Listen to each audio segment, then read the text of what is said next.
Was a deputy director of the South Korean Presidential Office of National Security and vice foreign minister under the conservative pro-American administration of former President Park Geun-hye. He served as ambassador of South Korea to Australia and Ireland, and he was special representative for the Korean Peninsula Peace and Security Affairs and chief of protocol, as well as director general for North America and North Korea nuclear issues within the South Korean government.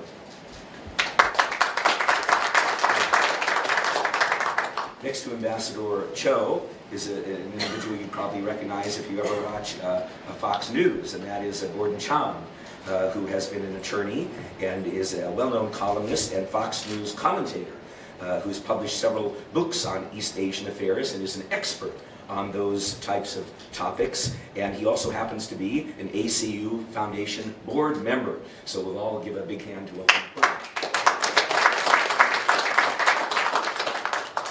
Next in line is Mr. Matthew Whitaker, who of course is also an attorney and well known for being a U.S. attorney for the Southern District of Iowa at the early stages of a career, and then became chief of staff to the U.S. Attorney General, subsequently acting Attorney General in the Trump administration, and finally, most recently, U.S. Associate Attorney General in the Trump administration, a senior consultant, I should say, to the U.S. Associate Attorney General in the Trump administration. So we're honored to have Mr. Whitaker.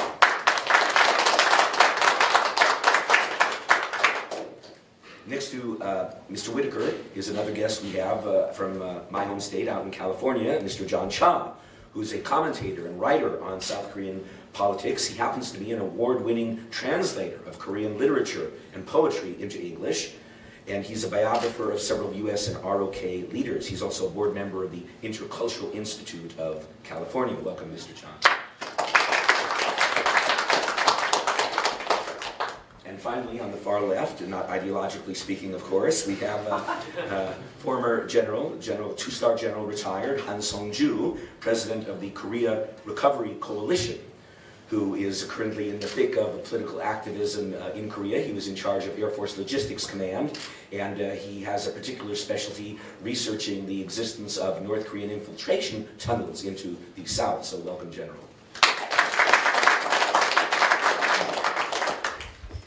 We'll begin now with our thread, and the first question I would like to pose to all of the panelists, or any who would like to comment on this particular issue, is what new or other steps should the United States now take in order to secure the complete, verifiable, irreversible denuclearization of North Korea? And we can start perhaps from this side with Ambassador Cho. Well, North Korean nuclear issue has bedeviled us for 3 or 4 decades already, and there have been many attempts at trying to resolve this issue through pressure and through negotiations. Unfortunately, and all these attempts have not been successful, and today we are facing North Korea with a completely unworkable nuclear bombs and warheads, and also an array of means of delivery, from short, medium, to possibly long-range missiles. And they are also developing a submarine-launched ballistic missile as well. Having said that, now that North Korea inscribed into their constitution and the party statute that North Korea is an indeed nuclear weapons country. So that means trying to win these weapons away from North Korean hands will be all but impossible. These extraordinary times and challenges, of course, require extraordinary actions on the part of peace-loving nations, including South Korea. And I applaud President Trump in luring Kim Jong-un, North Korean leader and sole decision maker on this issue, into the negotiating table. Yes, in the process, Kim Jong-un was given certain stature and legitimacy in the international arena, sitting down with American president has been a dream of North Korean leaders. But this was not for free. And Kim Jong-un is now can be held personally and directly responsible if North Korea does not denuclearize. And the United States and Trump administration have done a lot already. They, in cooperation with other countries, put together a strongest ever sanctions regime over North Korea. I'm not saying this is perfect, but it's the strongest ever. So it is effective. How effective? I'll give you one number. In 2013, in Goodyear, North Korea's export to China, by the way, over 95% of North Korea's external trade is conducted with one country, that's China. And North Korea's professed ideology is Cpac, self-reliant. So I don't really make the connection here, because if you are professing to be self-reliant, but you are dependent upon one country for over 95% of your external trade, can this country be called self-reliant? It's very ironical. In any way, so in 2013, the North Korea's export to China was over $3 billion. Now the export went down to less than $200 million. Yes, there are illegal border trade, ship-to-ship illegal transfer of some goods, but this is not nearly enough to make up for the lost income for North Korea. So Kim Jong-un's coffer is being emptied, and there's a very serious concern in the minds of Kim Jong-un. It happened for the first time, and only because international community under the leadership of the United States got together and put together a very stringent and effective sanctions regime. Something we'll have to remind. The task, I think, is to implement these sanctions strictly. Unfortunately, the implementation of the sanctions were more strictly 2 years ago than this year. So I hope that the United States government and my government, the Japanese government and other governments get together and made more efforts to make these sanctions really being implemented, and really put pressure on China and Russia to really implement these sanctions. This is something very, very important.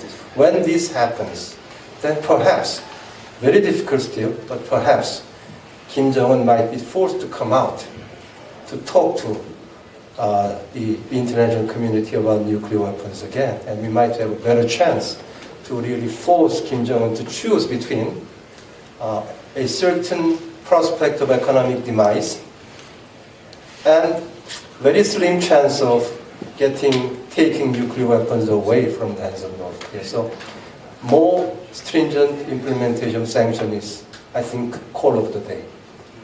Thank you. I certainly agree with Ambassador Cho that there needs to be more effective sanctions enforcement. If we go back to the middle of 2018, the United States had cut off about 50% of the flow of international cash to the regime, but then decided not to sanction almost 36 Chinese, Russian, and other front companies. And because Kim Jong-un changes his front companies all the time, if you don't sanction the new ones, you're allowing the regime in Pyongyang to hollow out these measures. So my answer to Lawrence's question would be, first of all, as Ambassador Cho said, more effective sanctions enforcement. We know from Reuters that there is a draft UN panel of experts report that is now in the works, about to go to the Security Council, which showed, and I think it was something like $370 million of illicit transfers between North Korea and primarily China. Many of these were ship-to-ship transfers, which are themselves specifically prohibited by Security Council resolution. So it seems to me that someone's got to be financing these commodity sales, and that probably is Chinese banks that are handling this money. Which means to me that the obvious answer to Lawrence's question is not only tougher sanctions enforcement on North Korea, but it's also going after the Chinese banks. We have watched Chinese banks, especially since the beginning of the Trump administration, continue to launder money through New York, a direct violation of federal law. Now, in June of 2017, the Trump administration declared a small Chinese bank, Bank of Dundong, to be a primary money laundering concern under Section 311 of the Patriot Act. That essentially meant it could no longer do business in dollars, which is a death sentence for a bank's international business. But we also know that all four of China's big four banks have been handling money for Kim Jong-un, and the U.S. has imposed no penalty at all, no fines, no Section 311 designation. So this is just a question of U.S. law. I mean, if we have a money laundering law, we've got to enforce it, regardless of the policy implications. We did not allow Pablo Escobar to run money through New York. We should not be allowing the Chinese to do the same. So this is a question of political will, and the United States needs to do something. That sending of the signal to Bank of Dundong was completely ignored by Beijing. So now's the time to actually take a big Chinese bank down. Remember, I don't like the Joint Comprehensive Plan of Action, what people call the Iran nuclear deal. But the reason why Tehran was willing to come to the table was because the U.S. imposed multi-billion-dollar fines on European banks. In one case, and Matt should probably will correct me, but I think there was like a $9 billion fine on one particular bank. We should be doing the same thing to the Chinese. And if we don't want to fine the Chinese, I can sort of understand that. But then we should repeal Section 311 of the Patriot Act and all the other money laundering laws, because we have to enforce our laws. Thank you very much. She was on the national security staff in the Nixon administration, a research assistant in the Ford White House, worked as a Republican staff member of the House Armed Services Committee, was a speechwriter for the Secretary of Defense and a Pentagon senior spokesperson in the Reagan administration. She was a principal deputy to the Assistant Secretary of Defense. You've probably seen her as a commentator as well on Fox News in recent days and months. And most recently, she was Deputy National Security Advisor to President Trump. So we can welcome her. Mr. Whitaker, please go ahead and provide your remarks now. Yeah, thank you. And first of all, I just want to say what an honor it is to serve with each one of these panelists, an impressive group with a lot of distinction and knowledge in this area. I want to point out specifically what an honor it is to always be on these panels with Gordon. He is really someone I look to when I want to know what I think about an issue. I look first what Gordon thinks about an issue. I'm going to be frank with everyone in this room. And that is, North Korea is pretty much, and this, I hope this translates okay, a dog on a leash for China.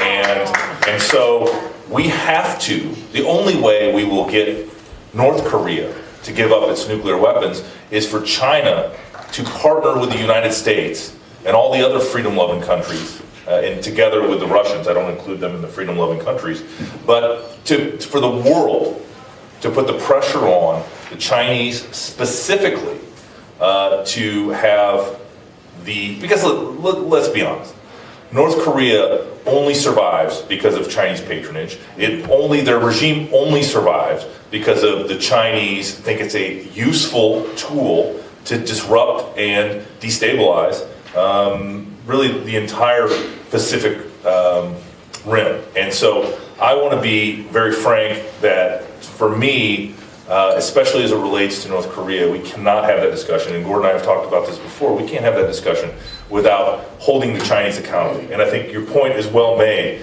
to, and I've talked about this in different settings, and I talked about it this morning in a different context, but, fundamentally, if the Chinese want to be part of the first world order, of other countries that trade together, share information together, exchange citizens' ideas, then they're going to have to participate as a true first world country. And I don't see that happening. I have, but I really do believe that unless the Chinese are willing to play by the rules, the international rules, and the international community, and really the rules that have made the world, that all ships have been rising on the rising tide of world trade and a common set of beliefs that Europe for a long time and the United States and many other countries have prospered under. Until China not just takes advantage of that, but also plays by those rules, I think that's when we're going to end up with a much better relationship, not only with China, but I think you will see quickly the North Korea problem go away and ultimately be denuclearized. I am pessimistic about that, and I'm sorry. I see really ultimately competing world superpowers, maybe not to the extent that we saw with the Soviet Union, but at the same time, the communist Chinese share a common doctrine with the former Soviet Union, and so I don't know why we would expect the outcome to be any different. Most of my comments will be based on the human rights for North Koreans. All the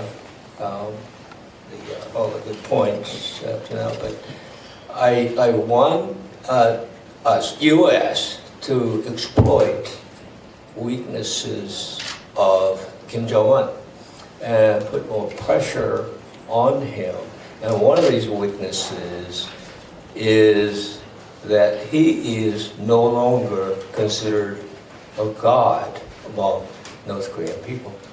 And let me explain that a little bit about that. With the nukes, Kim Jong-un has been teaching or telling his people that with the nukes, everything will be resolved. I mean, he's been brainwashing, I guess that would be the more accurate term for it, brainwashing the people that once we are the nuclear nation, now we can come the U.S. to give us all the economic aid we want. And the North Korean people believed this until Hanoi. And when he came back from Hanoi, the people of North Korea was very disillusioned, and Kim Jong-un actually made a comment that he was only human. And this, I credit President Trump, the way he handled Kim Jong-un. And I see a lot of hope in that. I mean, President Trump is the first one who could actually talk with Kim Jong-un and got him to admit to the people in North Korea that he was not a god. And this was huge. And I think we want the U.S. to exploit this and talk to people of North Korea and say, look, this is not the way to go. And I mean, it's more complicated than what I'm proposing. But the people of North Korea are, like I said, disillusioned, and we need to help the people to realize that nuke is not very helpful. And a lot of them do realize that, what are you going to do with the nukes? Can't eat them. And their primary concern is food, and like any other people. So that's what I wanted to throw out there, that we should exploit Kim Jong-un's weakness on that. Thank you. Please, General.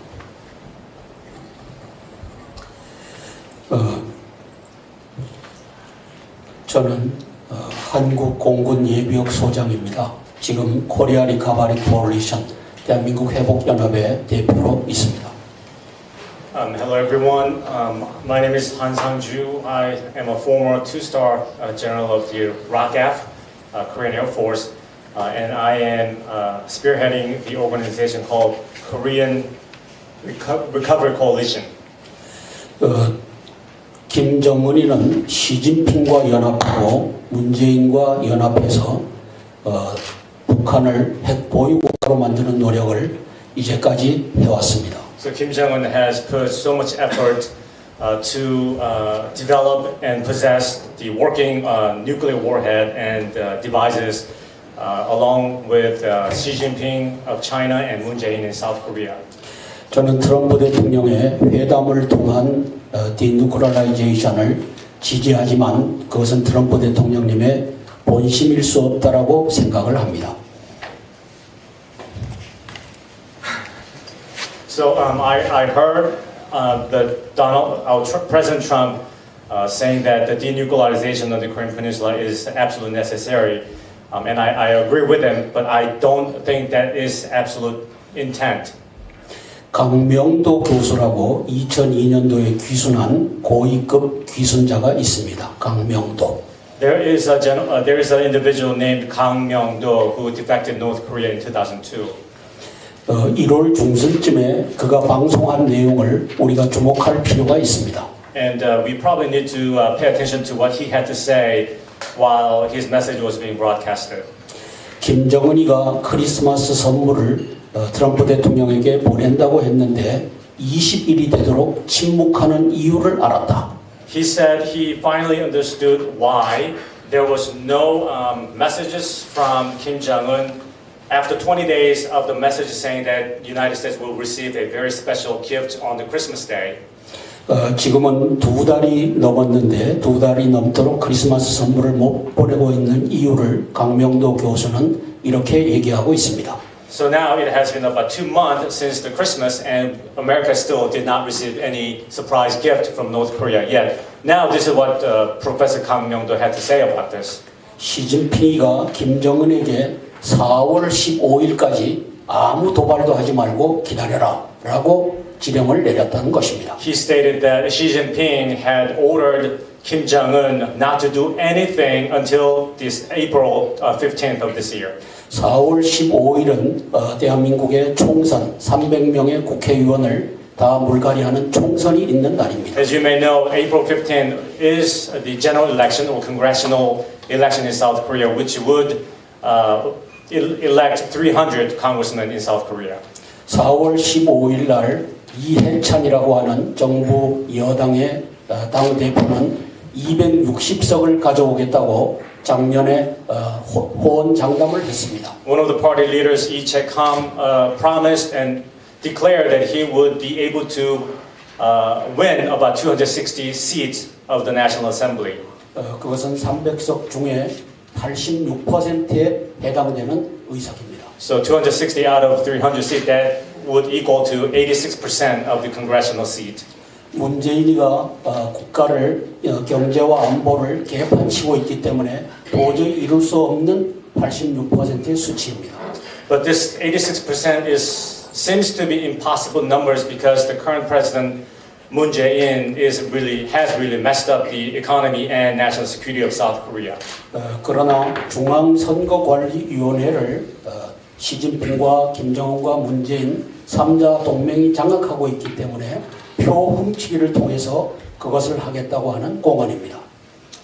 But allegedly, the Central Election Oversight Committee is being controlled by the Xi Jinping and Kim Jong-un and Moon Jae-in. So if it is suspected that they may do some type of illegal actions during the election, so that may be possible.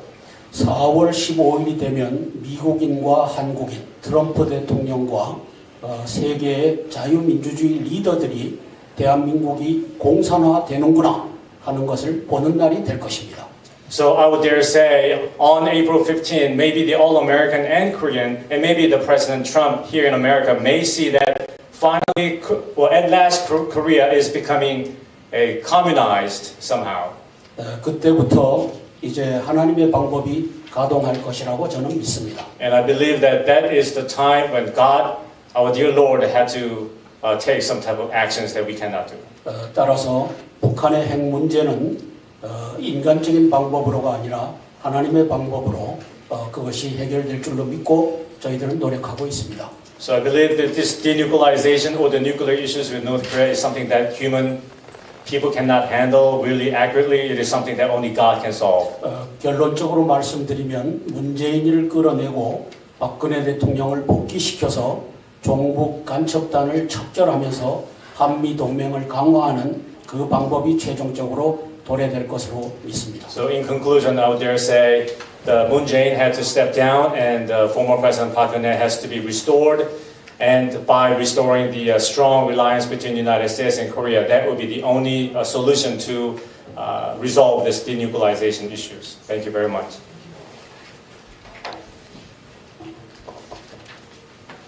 I'm very interested to hear the quite different, I think, interpretations and analysis of everyone at this table. And rather than to repeat other things that others have said, I'd like to take it from a slightly different angle, which is what is the United States' interest in China, in the People's Republic of China, and where might that relationship go?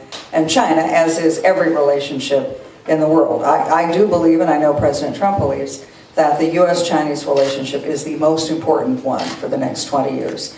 And getting it right, in the sense of avoiding conflict, is the priority certainly for us. Getting it right, however, and avoiding having the Chinese emerge from this period as the world's sole superpower is also to be avoided by us. The United States has an economic advantage, we have a technological advantage, and we have allies instead of vassals, which is all the Chinese have, and it's all the Soviet Union had.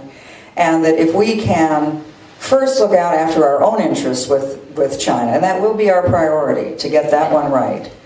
But the problem that I see as an analyst with China and the United States going forward is the two very different systems. Free market capitalism versus state capitalism, where the Chinese government has access to and can demand information and give orders to any company in China, whereas the United States, it's just the opposite.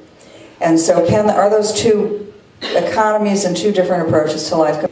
That is the big question of the next 20 years. Can the United States, and not just the United States, but the United States and our bloc, can we coexist with the Chinese with very different systems of government? If we had waited 5 years, let's say Hillary Clinton had been president, and she would have continued to not stand up to China, they would have continued to have a strategic patience doctrine with North Korea, and they would more or less have continued where they were and the trajectory we were going on.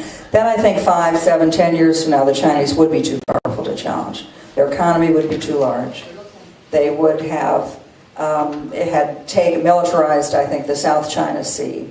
They would have consumed and dictated the terms by which Middle East oil got to market, and the United States would not be in a position. We would go to conferences, we would make speeches, we would have negotiations, but the Chinese are a ruthless people, and they are not going to be as generous managers of the international community as the United States has been. Look at how they deal with their own people. Look at how they've dealt with Hong Kong. Look at how they deal with their own people. They're the Muslim majority. They're not going to listen to the interests and demands of the free world if they are in a position to dominate the world economically. As much as I'm throwing out some questions, I know Gordon Chang has written and thought about this in great detail about whether we can live in a world with the Chinese where we are both superpowers with very different systems, or whether the United States needs to go in a different direction. But I just throw that out as thoughts, something to ponder, something to be terrified of if we can't find a way. I don't think the next war is a military war by any means. I think we've kind of gotten over that. But the next war will be a cyber war. It'll be a biological war. It'll be a technology war. It'll be a digital war. And it will be just as devastating, as if not more, than other wars in our past, which are kinetic wars. Thank you.